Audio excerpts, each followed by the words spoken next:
எல்லோருக்கும் வணக்கம். இன்றைய வீடியோவில் நாங்கள் the lesson 2 of the investment planning for renewable power generation என்ற சீரீஸில் lesson 2 பார்க்க போகிறோம். இதில் இன்றைக்கு net present value decision rules என்ற எப்படி பார்ப்போம். அதாவது என்னென்ன decision rules இருக்குது, இந்த net present value இந்த டெக்னிக்கை யூஸ் பண்ணிக்க என்னென்ன decision ரூல்ஸை வந்து ஃபாலோ பண்ணணும். இப்போ நெட் ப்ரெசன்ட் வேல்யூன்றதுல ரீகேப் லாஸ்ட் வீக்கில் நாங்கள் படிச்சினாங்க. நெட் ப்ரெசன்ட் வேல்யூன்ற different between the present value of cash inflow and the present value of cash outflow over a period. So present வேல்யூன்றது ப்ரெசன்ட் வேல்யூவில் இன்ஃப்ளோவையும் அவுட்ஃப்ளோவையும் கொண்டது. அதை அவுட்ஃப்ளோ மைனஸ் இன்ஃப்ளோ பார்த்தோம்னா அதான் நெட் ப்ரெசன்ட் வேல்யூன்னு கிடைச்சிடும். அப்போ இந்த நெட் ப்ரெசன்ட் வேல்யூ வந்து இந்த capital budgeting, investment planning and ஏரியாக்களில் யூஸ் பண்ணும். அதாவது நாங்கள் சொன்னாங்க, எந்த ஒரு பிஸ்னஸ் ப்ராஜெக்டாக இருந்தாலும் இது வந்து லாங் டைமாக இருக்கும்டா. ஈவன் 2 years 3 years இருக்குமா இருந்தால் கூட இந்த டைம் லைனில் ரன் பண்ணுற ப்ராஜெக்ட்ஸ்க்கு எல்லாத்துக்குமே இந்த ப்ரெசன்ட் வேல்யூ டெக்னிக், என்பிவி டெக்னிக்கை யூஸ் பண்ணி தான் நாங்கள் வந்து டிசிஷன்ஸை மேக் பண்ணோம். எஸ்பெஷலி எந்தெந்த கண்ட்ரீஸில் வந்து மணி டிப்ரிசியேஷன் கூட இருக்குதோ அங்கே வந்து கட்டாயம் இந்த என்பிவி டெக்னிக்கை யூஸ் பண்ணி தான் நாங்கள் டிசிஷன் மேக் பண்ணுவோம். For example Sri Lanka it's a best example. நான் ருப்பி depreciation is high. So NPV டெக்னிக்கை நாங்கள் கட்டாயம் யூஸ் பண்ணி ஆகணும். அப்போ இப்போ உள்ளுக்கு போவோம். நெக்ஸ்ட்டு ஸ்லைட்ஸில் என்னென்ன டிசிஷன் ரூல்ஸ்ன்றதை பற்றி இங்கே பார்க்கலாம். அப்போ இந்த என்பிபி வந்து கிரேட்டர் தேன் 0 இருந்தால் என்ன சொல்லப்படுதுன்னா, இந்த present value of cash inflow is more than the present value of cash outflow. So இங்கே வந்து the money earned on the investment is more than the money invested. So NPV greater than 0 இருந்தால் present value வந்து எங்களுக்கு வந்து ப்ராஃபிட்டபிளாக இருக்க போகுது. அதாவது present value of cash inflow வந்து ப்ரெசன்ட் வேல்யூ அவுட்ஃப்ளோவோட கூடவாக இருக்க போகுது. ஸோ இதில் கிடைக்கிற ஏர்னிங் வந்து கூடவாக இருக்கும். ஸோ இந்த ப்ராஜெக்ட்டுக்கு நாங்கள் வந்து எஸ் சொல்லலாம். அதாவது நாங்கள் வந்து ப்ராஜெக்டை வந்து அக்செப்ட் பண்ணலாம். ஸோ இந்த ப்ராஜெக்ட் வந்து குட் ப்ராஜெக்ட். நாங்கள் வந்து சிம்பிளாக சொன்னால் இந்த ப்ராஜெக்ட்டு நாங்கள் க்ரீன் சிக்னல் கொடுக்கலாம். இது ஒரு விஷயம். ரெண்டாவது கேட்டகரி வந்து என்பிவி 0 இருக்குமா இருந்தால் என்ன நடக்கும்னா, இந்த present value of cash flow அந்த ஈக்குவலாக இருக்கும். இதில் பிள்ளையாக போட்டுட்டோம், இது equal to present value of cash outflow. So என்ன நடக்கும்னா, money earn the investment equal to the money invested. So ஏர்னிங்கும் இன்வெஸ்ட்மெண்ட்டும் ஈக்குவலாக இருக்கும். அப்போ இப்போ வந்து இங்கே வந்து இன்டிசிஷன் சொல்லுவேன் இங்கிலீஷில். நாங்கள் டிசிஷன் மேக் பண்ண முடியாது. மோஸ்ட்லி பிஸ்னஸ் பாயிண்ட் ஆஃப் வியூவில் நாங்கள் வி வில் நாட் அக்செப்ட் இதை வந்து அக்செப்ட் பண்ண மாட்டோம். ஏன்னா வந்து எங்களுக்கு இதில் ப்ராஃபிட்டும் கிடைக்காது, லாஸும் கிடைக்காதுன்றா நாங்கள் எப்பயுமே ப்ராஃபிட்டை நோக்கி தான் பிஸ்னஸ் செய்கிறோம். அப்போ அக்செப்ட் பண்ண மாட்டோம். அப்போ நெக்ஸ்ட் கண்டிஷன் வந்து என்பிவி லெஸ் தேன் 0, அதாவது 0 குறைவாக இருக்குமா இருந்தால் present value of cash inflow less than the present value of cash outflow. So இங்கே வந்து இன்வெஸ்ட்மெண்ட்டில் ஏர்ன் பண்ண மணி வந்து இன்வெஸ்ட் பண்ண விட குறைவு. அப்போ இது டெஃபினெட்லி நாங்கள் வந்து இது வந்து ஒரு பேட் ப்ராஜெக்ட், நாங்கள் வந்து ரிஜெக்ட் பண்ண வேண்டிய ப்ராஜெக்ட். ஸோ நாங்கள் வந்து இதை ரிஜெக்ட் பண்ணிடுவோம்.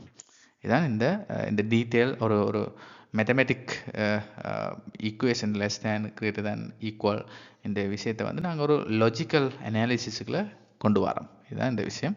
நெக்ஸ்ட் ஸ்லைடில் ஒரு கம்ப்ளீட் வியூவை பார்ப்போம். இப்போ வந்து அகெயின் சொல்லப்பட்டிருக்கு, net present is NPV is a difference between the present value of the investment and the cost resulting from the investment. Okay, so NPV, positive NPV indicates that the investor financial position will be improved by undertaking the project. So positive NPV இருக்குமா இருந்தால் உங்களோட financial position going to be improved.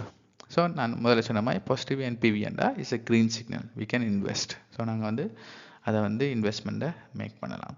இப்போ negative NPV என்றால் indicate financial loss to the investor. So negative NPV என்றால் definitely we are going to lose the money. So definitely it's a red signal. So நாங்கள் வந்து இந்த investment எடுக்க மாட்டோம். ஏன்னா definitely நாங்கள் மணியை லூஸ் பண்ண போகிறோம். இதுதான் விஷயம். அப்போ அடுத்த விஷயம் வந்து நல் or 0 NPV indicates the present value of all benefits over useful time is equal to the present value of cost. So என்ன சொல்லப்படுதுன்னா, ரெண்டும் ஈக்குவலாக இருக்குமா இருந்தால் என்னென்னா இங்கே வந்து எங்களுக்கு ப்ராஃபிட்டும் கிடைக்காது, லாஸும் கிடைக்காது. அப்போ நாங்கள் ஆஸ் அ பிஸ்னஸ் ஒரு ட்ரூ பிஸ்னஸ் பாயிண்ட் ஆஃப் வியூவில் நாங்கள் இதையும் ரிஜெக்ட் தான் பண்ணுவோம். ஏன்னா எங்களுக்கு ப்ராஃபிட் கிடைக்கான்னு தெரிஞ்சிட்டுது. அப்போ அதுக்கு அந்த பிஸ்னஸை நாங்கள் எடுக்கிறதுல ஒரு மீனிங்கும் இல்லை. ஆனால் இந்த சேரிட்டபிள் ஒர்க் செய்கிற கம்பெனிஸ் சேரிட்டபிள் இன்ஸ்டிடியூஷன்ஸ் வந்து என்பிபி 0 இருந்தால் கூட அதை அக்செப்ட் பண்ணுவேன். வேண்டாம், என்பிபி 0 இருந்தாலும் அந்த பெனிஃபிட் டு த சொசைட்டி கிடைக்கிற பெனிஃபிட் கூடவா இருக்கும். அதாவது கேஷில் மெஷர் பண்ண முடியாத பெனிஃபிட்ஸ் இருக்கும். அப்போ ஒரு எஜுகேட்டிங் த பீப்புள், இல்லை வந்து ஒரு ஸ்கூல் கட்டி கொடுக்குறதோ, இந்த மாதிரி ப்ராஜெக்ட்ஸ் எல்லாம் வந்து மணி வேல்யூவில் கணக்கில் முடியாத பெனிஃபிட்ஸ் இருக்கும். அப்போ அந்த மாதிரி அதில் வந்து ஒரு ஃபுட் ப்ரொவைட் பண்ணுறது, சின்ன கம்பெனிகள் வந்து ஃப்ரீ ஃபுட் டெலிவர் பண்ணுறது, இந்த மாதிரி நிறைய வேறு சேரிட்டபிள் இன்ஸ்டிடியூஷன்ஸ் வந்து நிறைய ப்ரொஜெக்ட் செய்வினோம். அவைகளுக்கு வந்து என்பிவி 0 இருந்தாலும் அந்த ப்ராஜெக்டை அக்செப்ட் பண்ணிவிடும். இதுதான் இந்த விஷயம். அடுத்த என்னென்ன ஸ்டெப்ஸ் வந்து இந்த என்பிவியை கால்குலேட் பண்ணுறதுக்குன்னு பார்ப்போம். முதலாவது டிட்டர்மைன் யுவர் இனிஷியல் இன்வெஸ்ட்மெண்ட். எப்பயுமே ஒரு இன்வெஸ்ட்மெண்ட் நாங்கள் இனிஷியல் இன்வெஸ்ட்மெண்ட் எவ்வளோன்னு கேட்டுருவோம், அதை கேட்டு அண்டர்ஸ்டாண்ட் பண்ணிக்கொள்வோம். அடுத்தது டைம் பீரியட், எவ்வளவு time period, project time period. Solar PV பொறுத்தமில்ல, what is initial investment, what is the size of the panels, 5 kilowatts or 10 kilowatts and பார்ப்போம். இனிஷியல் இன்வெஸ்ட்மெண்ட் பார்ப்போம். அடுத்த time period 25 years, some panels வந்து 20 yearsன்னு சொல்லினோம், அதை பார்ப்போம். அடுத்தது estimate your cash flow for each time period. So ஒவ்வொரு வருஷமும் எங்களுக்கு இந்த சோலார் பேனலாக இருந்தால் சோலார் பேனல் இந்த கிடைக்கிற எனர்ஜியை செல் பண்ணுற மூலம் எவ்வளவு கேஷ் எலக்ட்ரிசிட்டி போர்ட்லேருந்து கிடைக்குமென்றதை ஒவ்வொரு வருஷம் கிடைக்கிற காசை நாங்கள் அப்படியே எஸ்டிமேட் பண்ணிக்கொள்ளணும். அப்புறம் டிட்டர்மைன் தி அப்ரோப்ரியேட் டிஸ்கவுண்ட் ரேட். இப்போ டிஸ்கவுண்ட் ரேட்டுன்ற வந்து இப்போ நாங்கள் வந்து பேங்க் வந்து ஒரு ஃபிக்ஸ்ட் டிபாசிட்டுக்கு எவ்வளோ தருமன்றதை வந்து நாங்கள் வந்து ஊகித்து கொள்ளலாம். அதுதான் என்னுடைய டிஸ்கவுண்ட் ரேட்டுன்னு நாங்கள் முதல்ல சொன்னாங்க. என்னென்னா வந்து எவ்வளோ ரேட்டால் இந்த மணி வேல்யூ டிப்ரிசியேட் ஆக போகுதுன்றது நாங்கள் அதுக்கு சர்டைன் நம்பரை சொல்ல முடியாது. அதில் வந்து பேங்க் ரேட்டை வந்து நாங்கள் அஸ்யூம் பண்ணிக்கொள்வோம். இப்போ கடைசியாக வந்து டிஸ்கவுண்டட் கேஷ் ஃப்ளோவை கண்டுபிடிக்கும். அது என்ன வந்து ஒரு ஃபியூச்சர் வேல்யூ ஆஃப் கேஷ் இன்ஃப்ளோவை நாங்கள் ப்ரெசன்ட் வேல்யூவாக மாற்றினா டிஸ்கவுண்ட். இதான் அந்த 5 ஸ்டெப்ஸ். இதை செய்தீங்கன்னா என்பிவியை ஈஸியாக கண்டுபிடிச்சிடலாம். அப்போ அடுத்தது இந்த லாஸ்ட் ஸ்லைட்டாக ஒரு சிம்பிள் கொஸ்டினோட முடிப்பேன். இந்த சிம்பிள் கொஸ்டின் அண்டர்ஸ்டாண்ட் பண்ணிட்டீங்கன்னா உங்களுக்கு என்பிவி டெக்னிக் வந்து ஈஸியாக விளங்கிடும். அப்போ இப்போ ஜோன் நீட் 1000, ஜோன் என்றவர் வந்து ஒரு 1000 rupees தேவை இருக்குது. அவர் ஒரு பிஸ்னஸில் போடுறதுக்கு 1000 rupeesன்னு சின்ன நம்பர், நான் எக்ஸாம்பிள் ஈஸியாக கால்குலேஷனை காட்டணும்ன்றக்காண்டி சின்ன நம்பர் போட்டிருக்கேன். அது வந்து 10 million இருக்கலாம், அப்படி லார்ஜ் நம்பராக இருக்கலாம். ஓகே, இப்போ ஒரு 1000 rupees தேவைப்படுது. He said he will pay back 1350, 1350 ரூபா நெக்ஸ்ட் இயர் தருவாருன்னு சொல்கிறார். இப்போ ஒரு ஆள் வந்து உங்கள்கிட்ட கேட்குற 1000 ரூபா தாரீங்களா கடனா, நான் வந்து அடுத்த வருஷம் வந்து உங்களுக்கு 1350 ரூபாய் திருப்பி தரணுன்ட்டு.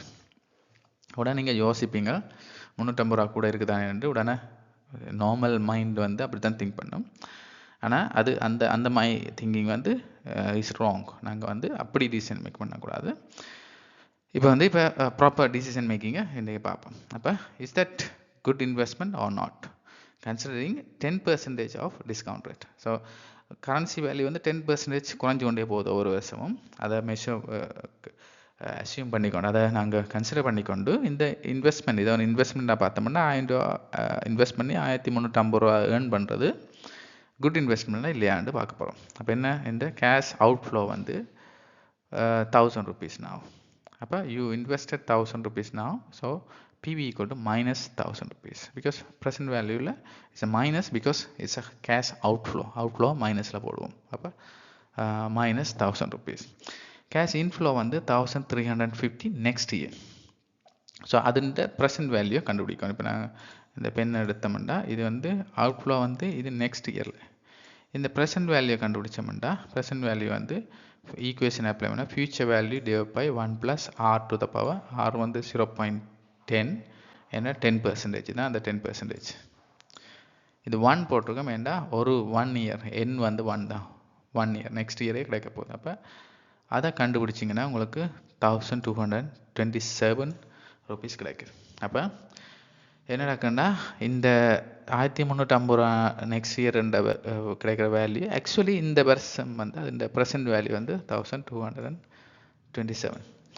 அப்போ இப்போ வந்து என்பிவி நெட் ப்ரெசன்ட் வேல்யூ பார்க்க போகிறோம். நெட் ப்ரெசன்ட் வேல்யூ வந்து கேஷ் இன்ஃப்ளோ மைனஸ் அவுட்ஃப்ளோன்னு சொல்லலாம். இல்லாட்டிக்கு எல்லா ப்ரெசன்ட் வேல்யூயும் ஆட் பண்ணுறேன்னு சொல்லிக்கலாம். அப்போ கேஷ் இன்ஃப்ளோ வந்து எங்களுக்கு 1250 இங்கே வரப்போகுது.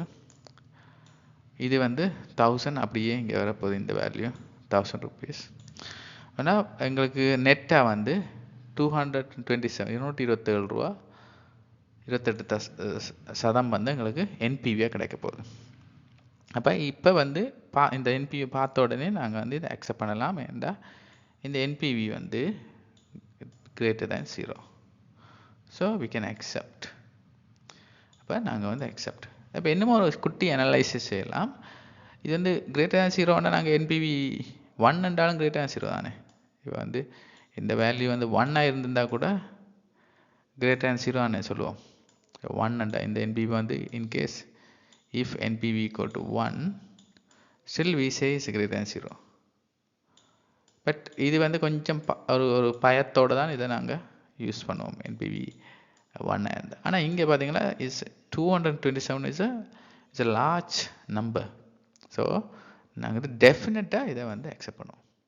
ஏன்னா கிளியராக தெரியுது இந்த வந்து ப்ராஃபிட்டபிள். இந்த 1000 ரூபா கொடுத்து 1350 ரூபா வாங்குற வந்து ஒரு ப்ராஃபிட்டபிள்.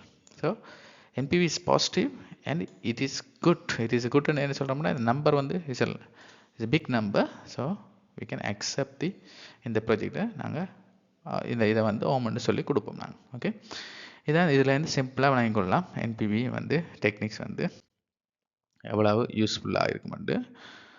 தேங்க்யூ. இந்த சேனலை இந்த எண்ட் ஆஃப் வீடியோவுக்கு வந்துட்டோம். இந்த சேனலை சப்ஸ்கிரைப் பண்ணி தொடர்ந்து உங்களோட சப்போர்ட்டை தாருங்கள். நெக்ஸ்ட் வீடியோவில் பார்க்கலாம்.